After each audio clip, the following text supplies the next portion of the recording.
Bueno, para los que no me conocen, mi nombre es José Luis Pereira, esposo de Rosario, papá de María, Dieguito y de un lote más. Bueno, ¿quién nos visita por primera vez? Levante su mano, no lo vamos a hacer pasar, solamente queríamos saber. Bienvenida Mariana, prima de la familia, querida.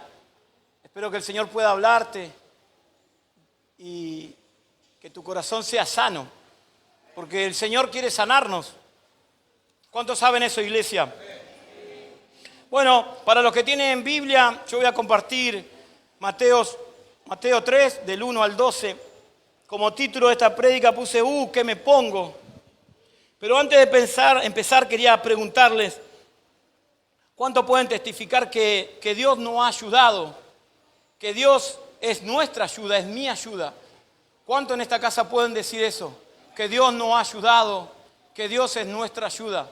Los demás no. Bueno, Dios es nuestra ayuda. Dios es nuestra ayuda siempre. En el nombre del Padre, del Hijo y del Espíritu Santo, leemos tu palabra, Rey amado, y proclamamos, Señor, que tu palabra, la que es más cortante que esa arma de doble filo, pueda entrar donde nadie ve, donde nadie puede ver, donde está lastimado, Señor, en nuestro corazón, en nuestro espíritu, en nuestra alma. En el nombre de Jesús leemos la palabra del Señor. Mateo 3, 1. En aquellos días vino Juan el Bautista. Un poquito de música acá atrás, yo como Alejandro me siento solo. Dice, en aquellos días vino Juan el Bautista predicando en el desierto de Judea y diciendo, arrepentidos porque el reino de los cielos se ha acercado. Pues este es aquel de quien habló el profeta Isaías cuando dijo, voz del que clama en el desierto, preparar el camino del Señor, enderezar su senda. Juan estaba vestido de pelo de camello y tenía un cinto de cuero alrededor de su lomo, la cintura, y su comida era langostas y miel silvestre. Salía a él Jerusalén y toda Judea y toda la provincia de alrededor de Jordán. Cuando una persona está llena del Señor, se acercan multitudes. Acá la Biblia nos dice que a Juan iba a Jerusalén, toda Judea y la provincia de alrededor del Jordán. Y era bautizado por él en el Jordán, confesando sus pecados. No solo que se acercaban, sino que Juan era un buen administrador de los tiempos. Aprovechaba cada momento, bautizaba a todo aquel que iba. El 7. Al ver él que muchos de los fariseos y de los saduceos venían a su bautismo, le decía, generación de víbora, ¿quién nos enseñó a huir de la ira venidera? ¿Cuántos saben que Cristo viene pronto? Cristo viene pronto y con él viene su juicio, su ira. Hacer pues fruto digno de arrepentimiento. No, voy a poner el reloj porque me olvido, sigo largo. Sé que está Alexi que nos ayuda, pero uno puede manejarlo el tiempo. El 8 dice, hacer pues fruto digno de arrepentimiento. No penséis dentro de vosotros mismo que Abraham tenemos por padre, porque yo os digo que Dios puede levantar hijos de Abraham aún de estas piedras. Estaban en el río Jordán, donde cuando el pueblo de Israel pasó del desierto a la tierra prometida, con Josué y todo el pueblo, dejaron simbolizando 12 tribus. Y se refiere a esto, cuando dice el padre Abraham. El padre Abraham dice que Dios le decía que a través de él todos seríamos benditos. Y de una forma u otra Juan el Bautista nos da a entender a través del Espíritu Santo que cualquiera de nosotros, siendo bautizados, podemos ser hijos de Abraham, hijos de la bendición de Dios. Por eso habla de las piedras. Y también dice el 10, y también el hacha está puesta a la raíz de los árboles. Y llama la atención esto. Estoy haciendo un resumen pequeño de cada versículo porque no lo voy a tocar. y el hacha está puesta en la raíz de los árboles. Si un árbol tiene el hacha en el tronco, se nota. Si un árbol tiene en un gajo, se nota. Es visible, pero cuando está en la raíz, no lo ve nadie. Así será cuando el Señor venga. No nos daremos cuenta. Parece que de repente estamos bien o pensamos que estamos bien, pero la Biblia dice que esta hacha está puesta a la raíz y todo árbol que no dé buen fruto. Está hablando de un árbol que da fruto, pero que los frutos no son buenos, será cortado y echado en el fuego. Ese fuego que no se apaga. Es decir, que nosotros tenemos que tener celo como iglesia de los frutos que damos, de los frutos que podemos llegar a poder germinar el día de mañana. Si esos frutos son buenos, gloria a Dios. Pero si esos frutos no son buenos, no nos conviene, literalmente. Yo a la verdad, dice Juan el Bautista, bautizo en agua para arrepentimiento, pero el que viene tras de mí, habla de Jesús, cuyo calzado yo no soy digno de llevar, es más poderoso que yo. Él os bautizará en Espíritu Santo y fuego. ¿Cuántos quieren ser bautizados en Espíritu Santo y fuego? Hay algo que nos separa, una decisión y una acción. Debemos decidir y tomar cartas sobre el asunto. Dios dice que todo aquel que pide, le da. Tenemos que buscar la forma para poder ser llenos del Espíritu Santo, para poder estar llenos de ese fuego que viene del Señor. El 12 y último, su aventador está en su mano, es decir, su herramienta, su rastrillo, su pala, su aventador está en su mano y limpiará su era, limpiará el camino y recogerá su trigo en el granero y quitará la paja y quemará la paja en el fuego que nunca se apaga. Juntamente el trigo, como la cizaña o la paja, están sembradas juntas. Tenemos que tener celo, hermanos, y autopreguntarnos, ¿qué es lo que somos? ¿Qué es lo que somos? ¿Qué es lo que damos? ¿Qué es lo que portamos? Porque hasta hoy estamos en la gracia, pero Cristo viene pronto y va a llegar un momento que no vamos a tener oportunidad. Somos benditos, somos ayudados por Dios. Esta palabra, mientras que la estaba armando, para mí fue de mucha bendición. Y como este año nos anima el Señor a caminar en bendición para poder bendecir, yo quiero bendecir tu vida. Dios quiera que cada uno de nosotros el día de mañana pueda traer un anotador para ir anotando las cosas que después no olvidamos porque nuestra memoria es frágil. Nos olvidamos de dónde nos sacó el Señor. Nos olvidamos que de acá sacamos herramientas para llevar al necesitado. El versículo 1 dice, en aquellos días vino Juan el Bautista predicando en el desierto de Judea. En aquellos días significa que hay un inicio, tal vez no sea ese inicio la mejor temporada o el mejor momento para iniciar algo como en tu vida o en mi vida. En Lucas, el paralelo de esta historia nos puede contar un poco más con detalle. Yo no me fui hacia Lucas porque era extenso, pero Lucas da detalle de que tampoco era el mejor momento para Juan el Bautista. Su pueblo, el pueblo Israel, el pueblo de los judíos, estaba sometido por un imperio romano. César era Tiberio, gobernador de Judea, un tal Poncio Pilato. Herodes era gobernador de Galilea y de otra región, siendo sumo sacerdote Anás y Caifás. En ese momento, donde la esclavitud y el pecado trabajaban juntos, eran socios. La esclavitud y el pecado caminaban de la mano, porque este pueblo muchas veces había sido esclavo, pero no en todas las veces se había corrompido. Si no, le preguntamos a Daniel cuando fue tirado en los pozos de los leones, o a los chicos que fueron tirados en un horno, no se sometieron a lo que el mundo o al que Faraón o a que el mismo infierno quería, Satanás, le fueron fieles a Dios. Donde en esa época era más fácil lavarse las manos que hacer lo correcto, como lo hizo Poncio Pilato.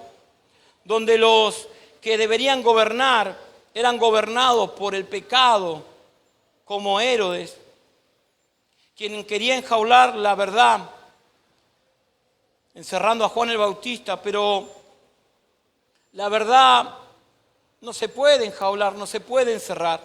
Lo que está mal, está mal. Haga quien lo haga, diga quien lo diga, si está mal, está mal. La verdad en nuestra vida debe y tiene que ser siempre Jesucristo. Su palabra dice que Él es el camino, la verdad y también la vida. Jesucristo es tu verdad, iglesia. Jesucristo es lo que vos necesitas para salir de aquello que no es verdad. Cristo sigue siendo el único que puede transformar a través del Espíritu Santo nuestras vidas. No importa que tan sumergida pueda estar una sociedad en el pecado, en las perdiciones. Jesucristo es el único camino para una vida eterna. Donde la religión de esa época se reflejaban los vacíos de Dios que estaban, donde mostraban con orgullo las costumbres, tradiciones y doctrinas humanas, tenían mucho más peso que la voluntad misma de Dios.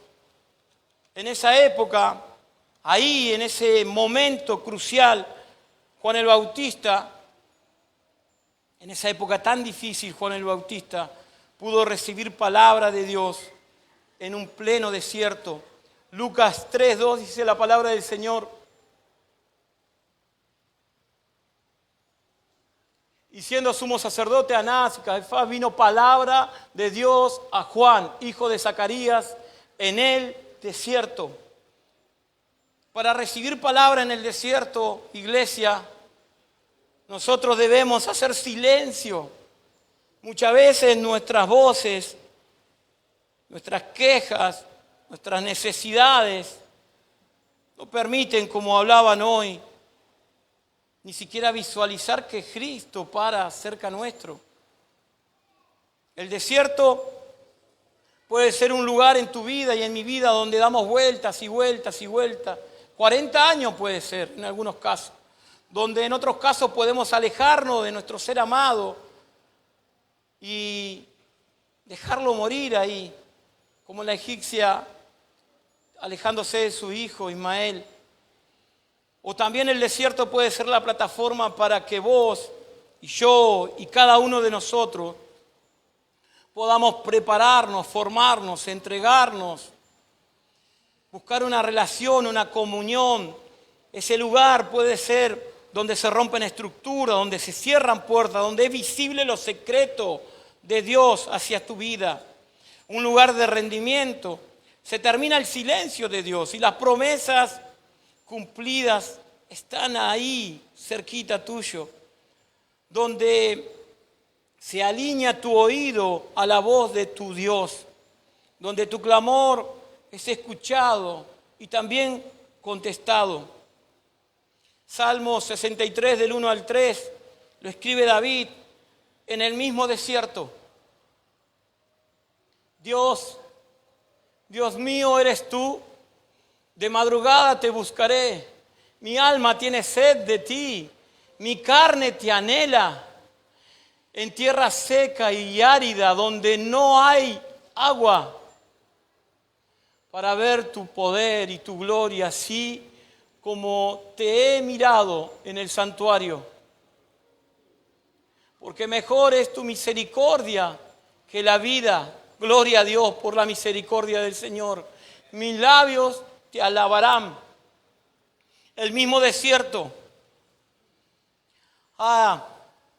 No hay ningún lugar que Dios no pueda visitarte si tú lo buscas de todo corazón. Puede ser el desierto más amplio, más grande, más frío, más oscuro, más caluroso, pero si buscas a tu Dios, Él ahí está. Para poder salir victorioso de los desiertos, porque los desiertos tienen que ser solamente una temporada en nuestras vidas. Para poder salir victoriosos de esos desiertos tenemos que tener un rumbo determinado, visible, un norte visible. Jesucristo es tu norte. Jesús es tu brújula. Tal vez tu desierto pueda ser tu barrio, lo que pasa alrededor tuyo, en tu cuadra, tus vecinos. Tal vez puede ser tu desierto el trabajo, tus compañeros, tu encargado, tu patrón, la gente que te rodea. Tal vez puede ser tu familia, la que no viene a la iglesia. O tu desierto puede ser tu familia, la que viene a la iglesia. Tu desierto puede ser tu salud, tu economía, tus deudas, tus necesidades, tantas necesidades. Pero es algo visible. No importa cuán grande o cuánto sean tu desierto, el único camino es Jesucristo. Y yo te animo a que sigas clamando para poder salir de ahí, porque el Señor te quiere llevar a otra plataforma. El 2 dice, y diciendo, arrepentidos porque el reino de los cielos se ha acercado. Y diciendo, para decir y diciendo, toda una vida de preparación tuvo Juan. Se calcula que unos 30 años se preparó para escuchar la voz de Dios. Y después de escuchar la voz de Dios, recién ahí inicia su ministerio. Fue paciente, no solo paciente, sino que se pudo mantener a través del tiempo. Y después de escuchar la voz del Señor, inicia su ministerio. Lo mismo que dice Lucas 3:2. Ahí vino palabra de Dios. Se terminó el silencio. Después de más de 400 años de silencio, Dios, tu Dios y mi Dios, rompe el silencio después de tantos años. ¿Y sabes qué dice? Arrepiéntanse. Como que vayamos a visitar a un amigo que hacía muchos años que no nos vemos y te diga, arrepentite. Dios dijo, arrepiéntanse.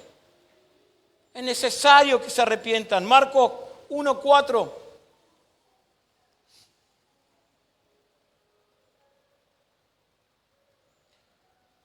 Marcos 1:4.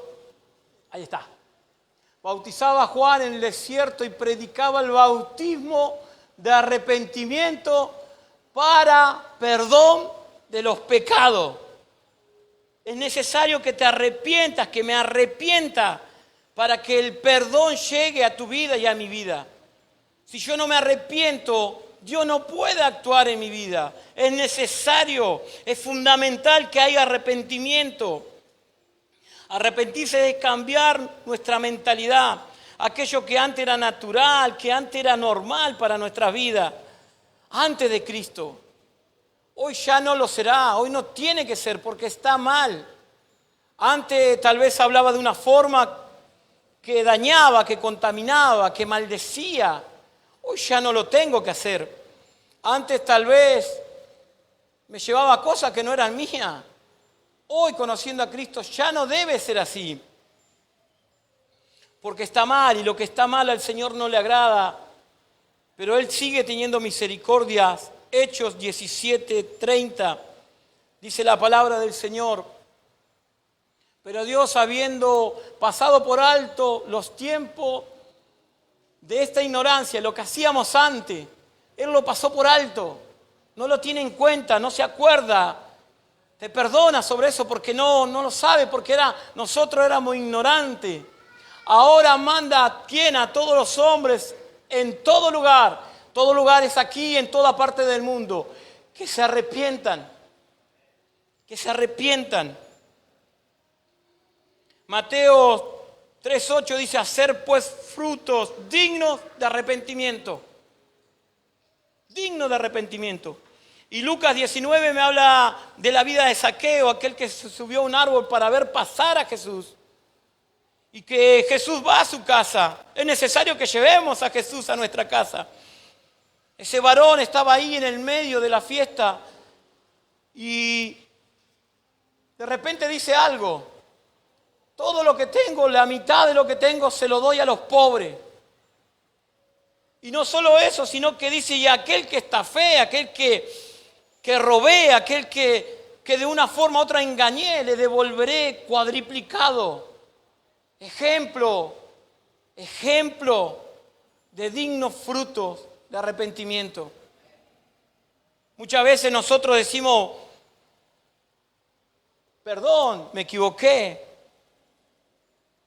¿Cómo me gustaría que nos pongamos del otro lado, del que tiene que perdonar? Muchas veces no digo que no alcanza el perdón, porque sí es necesario que perdonemos y que pidamos perdón. Si yo no perdono, hay cosas que me llevan, no es pecado, pero la Biblia dice que vengan a Él todos los que están cansados y cargados. Esa carga es la falta de perdón en nuestra vida. Pablo dice, tirando todo peso para correr una carrera. O sea, no habla de pecado, habla de cosas que nos pesan. Yo tengo que soltar el perdón, que yo suelte el perdón, no significa que doy autorización para que sigan haciendo lo mismo. No, pero yo necesito perdonar y yo también necesito pedir perdón si me equivoqué. Tremendo argumento destila el mensaje de arrepentimiento de Juan el Bautista. El reino de los cielos se ha acercado. Qué hermosa noticia, iglesia. El reino de los cielos se ha acercado. ¿Están felices? El reino de los cielos se ha acercado. En este reino, Jesús es el Rey de Reyes y Señor de Señores. Él es el soberano. En este reino, que el Señor es soberano, no es de esta tierra, no es de este lugar, pero así todo está al alcance de nuestras manos. Está al alcance de tu mano y de mi mano. No importa tu pasado, no importa tu presente, no importa tu edad, si eres joven o muy viejo. No importa tu condición, no importa tu conocimiento, si sos conocedor de la Biblia o no conoces nada. No importa tu realidad. La llave para entrar a ese reino la tenés vos arrepintiéndote. La tengo yo arrepintiéndome. Y el Señor nos anima a poder arrepentirnos. La obra de Jesucristo es perfecta. Y ahí viene lo que yo puedo hacer. Si yo me arrepiento y creo que Jesucristo murió y resucitó por mí, hay una gracia o una gran gracia que me inunda, esa gracia divina que nos permite ser otras personas, no merecida, no merecemos, no hicimos nada para merecerla, pero el Señor la puso ahí. Esa gracia está esperando a todo aquel que se arrepienta de corazón para poder abrazar. Esa gracia te quiere abrazar, esa gracia te quiere perdonar, esa gracia quiere sanarte. Esas heridas que están dentro de ti, que no se ven, pero que siguen abiertas. Esa gracia quiere restaurarte. Esa gracia quiere restituirte al lugar que Dios te puso, que tal vez hoy tú no estás.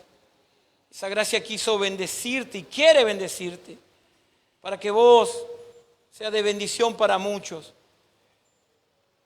El número 3 dice la palabra del Señor, pues este es aquel de quien habló el profeta Isaías cuando dijo: voz del que clama en el desierto, preparar el camino del Señor, enderezar sus sendas. Tremenda es esta profecía soltada unos 700 años antes. La voz que clama en el desierto prepara el camino del Señor y endereza su senda. Así lo hizo Juan en ese momento tan difícil, en esa época tan difícil.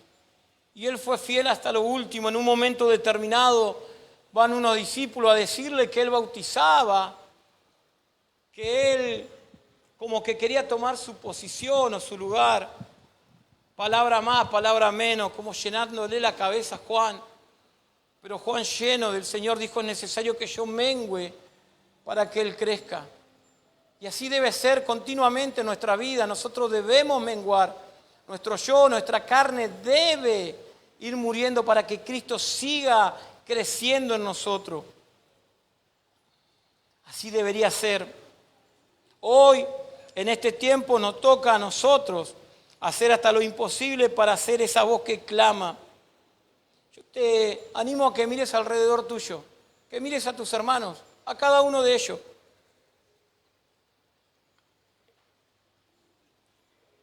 Lo que estás viendo son desiertos.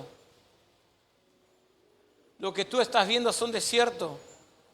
Lo que tú estás viviendo o lo que tú estás pasando, no sos el único, hay gente que la está pasando peor que vos. El Señor nos anima a clamar, a ser esa voz que clama en el desierto. Hoy no es casualidad que nosotros vivamos en este tiempo donde hay muchísimo orgullo, donde hay muchísimo egoísmo, donde hay mucho materialismo, donde hay mucho desamor, donde hay mucha mentira, engaño, falsedad, donde existe el amor propio pero egoísta, tan egoísta que no me importa lo que pasa alrededor, donde estamos en una época, no generación, sino época de cristal. Esa época en el nombre de Jesús se tiene que romper. Esa época de cristal se tiene que romper. No importa la edad de las personas, no importa cuántos años tengan en el Señor. Esa época de cristal nos daña, nos contamina y quiere desarmar lo que el Señor ha armado en tu vida y en nuestra vida durante tantos años. En esta época todo me molesta, lo que hacen y lo que no hacen, todo me ofende.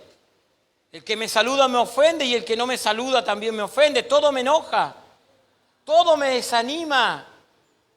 Cualquier cosita me desanima a tirar la toalla, a dejarlo, a mudarme, donde creemos que tenemos más privilegios que obligaciones. Líder, no importa de qué área, no tenés privilegio, tenés obligaciones. Los apóstoles vinieron a servir a su iglesia, la iglesia de Jesucristo. No tenés privilegio, tenés obligaciones.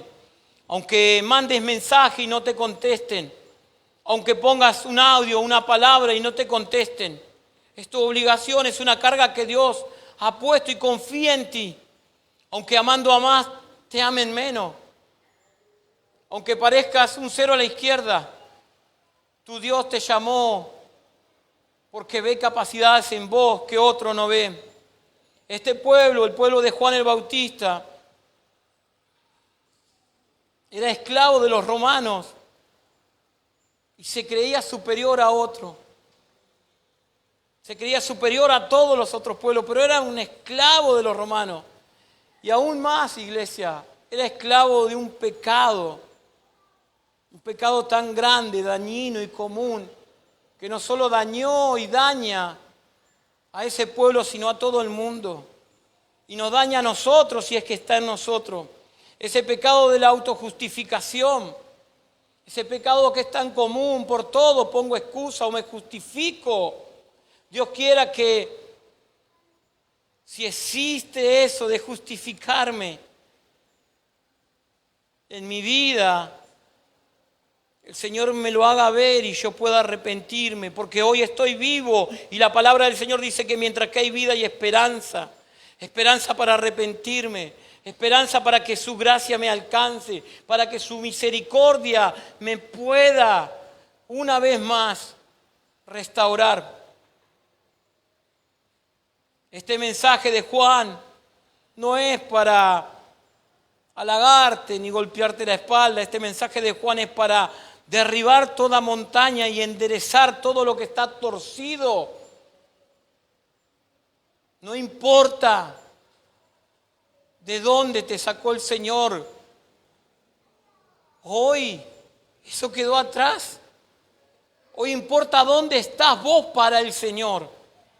Romanos 10, 4 al 1, el apóstol Pablo dice algo tan maravilloso: hermanos, ciertamente el anhelo de mi corazón, Pablo lo dice, y oración a Dios es por Israel para salvación, porque yo le doy testimonio de que tienen celo de Dios, pero no conforme a la ciencia, a la gracia.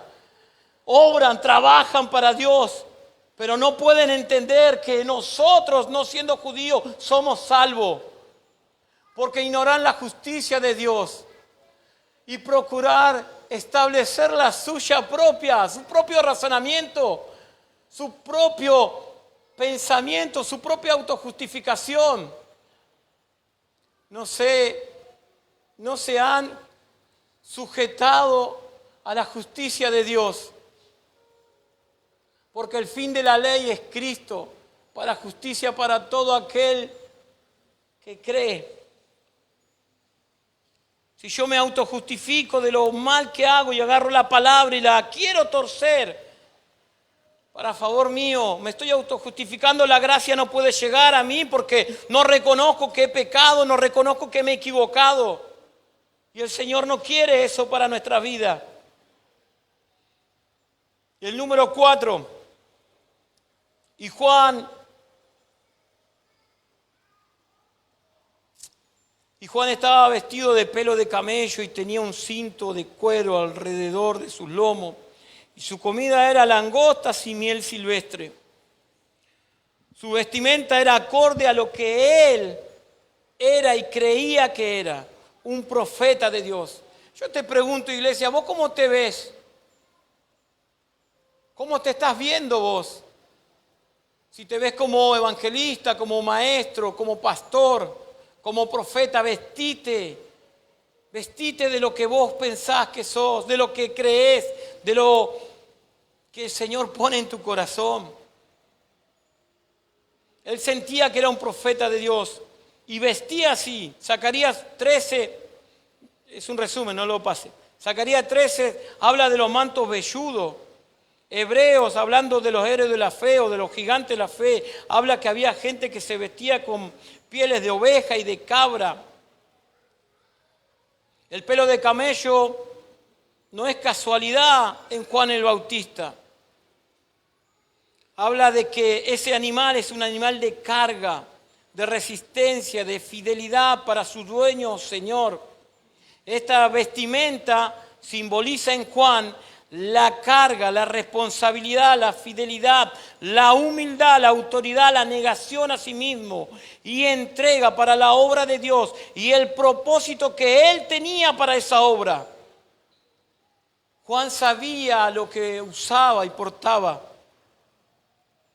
Dios lo mira a Juan y lo mira con una estima tan grande, con un amor tan grande. Juan el Bautista era importante para Dios. Vos también lo sos, iglesia. Vos también lo sos porque hay propósitos en tu vida. No solo es la obra, no solo la salvación, sino que hay propósito en tu vida. Propósito, Señor tiene propósito para vos. Solo tienes que creerlo, buscarlo, pedirle al Señor. Cinto de cuero alrededor de los lomos simboliza la preparación, tanto espiritual, mental y física. Simboliza fortaleza, simboliza estar preparado, listo para el servicio. Él usaba ese cinto para moverse con facilidad, para correr, para no tener pereza, para no poner excusa. Es necesario que usemos ese cinto de cuero. Efesios 6:14. Pues estar firmes, ceñidos vuestros lomos con la verdad que es Cristo y vestir con la coraza de justicia. La verdad es Cristo. La coraza de justicia es aquello que me cubre mi corazón. Y la palabra del Señor dice que sobre toda cosa guardada, guarda tu corazón. Y esa justicia te da la autoridad de saber que tú eres un hijo de Dios, de que no eres un error, de que no eres cualquier cosa, que tienes autoridad. El cinto ceñido no permite que nada de lo que vos portás se pierda. El cinto ceñido depende de ti y de mí, de no descuidarlo, de mantener lo que Dios ya nos ha dado y cuidarlo celosamente, de aquello que El Señor nos dio porque Él lo quiso. Cuando habla de las comidas, habla de las langostas. Levítico 11 habla y declara la palabra del Señor que esa comida era agradable para el cuerpo humano, era limpia. Para algunos una plaga, como a Faraón y a todo su pueblo. La langosta era una plaga. Una destrucción, como habla Joel en 1:2. O también algo de tormento, como Apocalipsis 9 habla. Yo te pregunto, iglesia, con la gente que habla fuera de este lugar, el diezmo, la ofrenda, los pactos, apartarse de lo malo, capacitarse para servir al Señor, consagrarse y mantenerte firme. Eso para muchos que no conocen al Dios termina siendo una plaga porque piensan que te sacan el diezmo, el pacto, las ofrendas, te sacan lo tuyo. Y David, siendo anciano, ya decía: ¿quién soy yo y quién es mi pueblo para que te demos voluntariamente de lo que de tu mano viene? Nosotros reconocemos, como decía Rafa en la ofrenda, que todo lo que tenemos viene de la mano del Señor. Destrucción. Destruye tu vida. Cambia tu forma de vivir. En la iglesia te cambian, te lavan la cabeza. Esa vida perfecta que pensamos que tenemos fuera del Señor. Bendito el Evangelio que lava mi cabeza, porque si la lava, obviamente que está sucia, está podrida, está contaminada. O un tormento. Esa langosta puede ser un tormento para muchos. Cuando vos le contás que traes a tus hijos a preadolescente, adolescente, a danza, cuando los mandás al campamento, para aquellos que no conocen a Dios, es una pérdida de tiempo. Iglesia, yo te animo a que sigas perdiendo el tiempo acá, en la casa del Señor, y no que estés sufriendo una eternidad atormentándote. A ti y a los tuyos, siembra en tus hijos. Para muchos, lo que nosotros hacemos no está bien, es pérdida de tiempo, es malo, pero para nosotros que creemos en la obra de Dios y en la maravillosa obra de Jesucristo, sabemos que aquello que el Señor nos da es un alimento tan nutritivo que nos nutre nuestro cuerpo, nuestra alma y nuestro espíritu. Y no solo para nosotros, sino que alcanza para bendecir a otro. Sigue comiendo, iglesia, de lo que Dios te está dando. Miel silvestre es algo que no está manipulado por el hombre. Tenemos que esforzarnos en poder encontrarla y trabajar para poder disfrutar de esa miel, de ese sabor tan especial, sin olvidarnos, ninguno de nosotros, sin olvidarnos que nosotros no somos los creadores de ese alimento. Es un regalo de Dios para que podamos disfrutarlo y compartir a otro. ¿Recuerdan la promesa de aquel pueblo que caminaba en el desierto, donde la promesa era esa tierra donde fluía la leche y la miel? Salmo 119, 103. Cuán dulces son a mi paladar tus palabras, más que la miel a mi boca.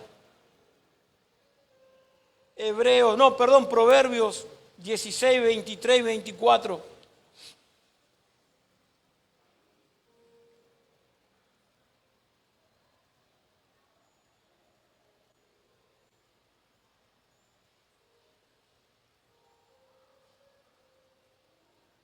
El corazón del sabio hace prudente su boca y añade gracia a sus labios. 24. Panal de miel son los dichos suaves, suavidad al alma y medicina para los huesos. La miel que comía este varón en ese desierto era la palabra de Dios. Y a través de la palabra de Dios sus bendiciones, sus promesas. Nosotros debemos de comer esa miel que no está contaminada. Es un alimento personal para vos y para mí. Jesús hace una pregunta en Mateo 11, 7 al 9. Mientras ellos se iban, hablan de los discípulos de Juan el Bautista, comenzó Jesús a decir de Juan: a la gente. ¿Qué saliste a ver al desierto? ¿Una caña sacudida por el viento? ¿Alguien que iba detrás de las emociones? ¿O qué saliste a ver a un hombre cubierto de vestiduras delicadas? He aquí, los que llevan vestiduras delicadas en la casa de los reyes están. Pero ¿qué saliste a ver? A un profeta, sí os digo, y más que un profeta. Primeramente Jesús habla de Juan el Bautista. Jesucristo testifica de tu vida. Jesucristo testifica de vos como también lo hizo de Juan el Bautista. Él habla de ti. Juan, por tradición, por herencia, le correspondía usar otra vestimenta. Su madre era Elizabeth, que venía de la línea sacerdotal de Aarón. Zacarías, su padre, venía de la familia de Agdía. Era un levita puro. Hay una foto que quiero mostrarle. Creo que hay una foto del sacerdocio. Así debería haber vestido Juan el Bautista. Así era lo que tradicionalmente o de herencia le correspondía. Pero él eligió vestirse de otra forma. La foto de Juan, algo parecido así, se vestía Juan. Nada que ver una vestimenta con la otra. Lo que queremos llegar con esto es decirte que la tradición o las costumbres de tu familia, por muy buenas que sean o por muy malas que sean, la tradición de tu familia no dice quién sos vos. No te condena a hacer lo que esa familia, por bueno o por malo, no importa. No determina tu vestimenta, tu forma de vivir. Jesús, ya estamos atrasados, bueno, ya vamos apurándonos. Notemos que Jesús no obliga a nadie.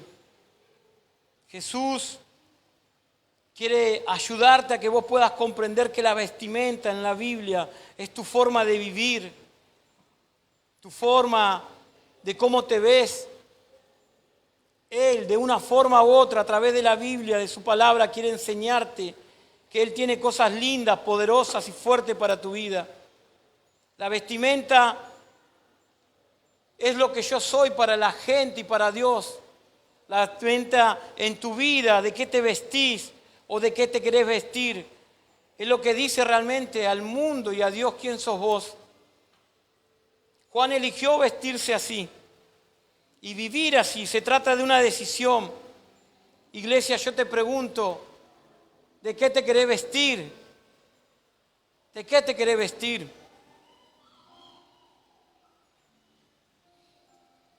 Hay personas que no fueron vestidas porque quisieron. Tenemos a ese tal Lázaro muerto pero resucitado por Jesús, que cuando sale de la tumba, lo que Jesús le dice, desatarle y dejarle ir. Hay vestimenta que el mundo te puso a ti, queriéndote declarar muerte, tal vez una muerte ministerial, una muerte espiritual en tu vida. Dios hoy quiere limpiarte, mostrarte que tiene otra forma de vivir para vos. Su palabra dice que de una forma u otra Él tiene preparadas cosas buenas para nuestra vida. Aquel hijo pródigo que llega a su casa, el papá que representa a Dios dice que le manda a los que servían que traigan una mejor vestimenta, la mejor vestimenta. Y eso tiene Dios para tu vida. Depende de ti, de qué te quieres vestir. No depende de tu pasado, no depende de tu familia. Es una decisión personal. El libro de Malaquías termina hablando, que es el último libro del Antiguo Testamento, termina hablando de muerte, de maldición. Después de la maldición vino 430 años de silencio. Y la palabra del Señor dice: arrepiéntete. Después de eso, la obra maravillosa de Jesucristo, esa cruz que aún sigue viva, que sigue fluyendo, esa sangre para limpiar, para sanarte, para restituirte. Quiere restituir tu vida al Señor, declarando que hay vida, declarando que tú tienes una posibilidad de ser otra persona, lo que el Señor ha puesto en tu corazón. Yo te invito, iglesia, que te pongas de pie.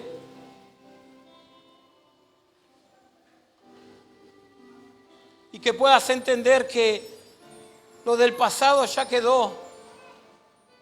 Lo que te rodea a ti no dice quién eres. Es tu decisión. Es una decisión personal de determinar quién eres tú para el Señor.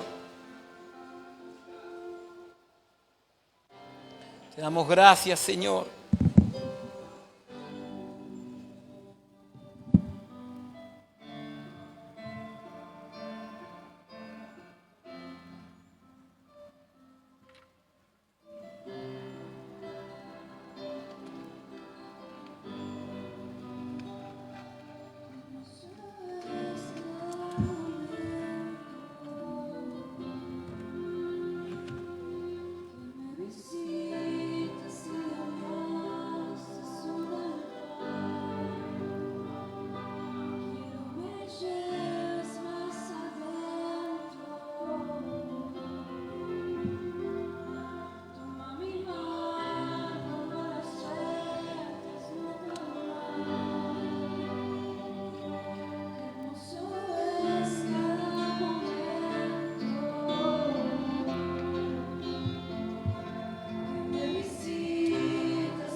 No dudes, iglesia.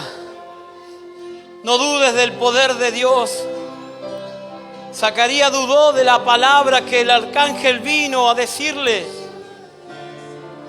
y enmudeció un tiempo determinado. Cree en la palabra del Señor.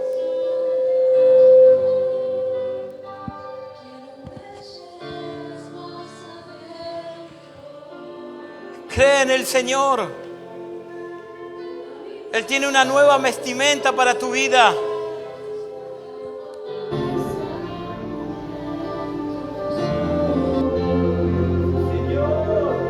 Que me visitas y de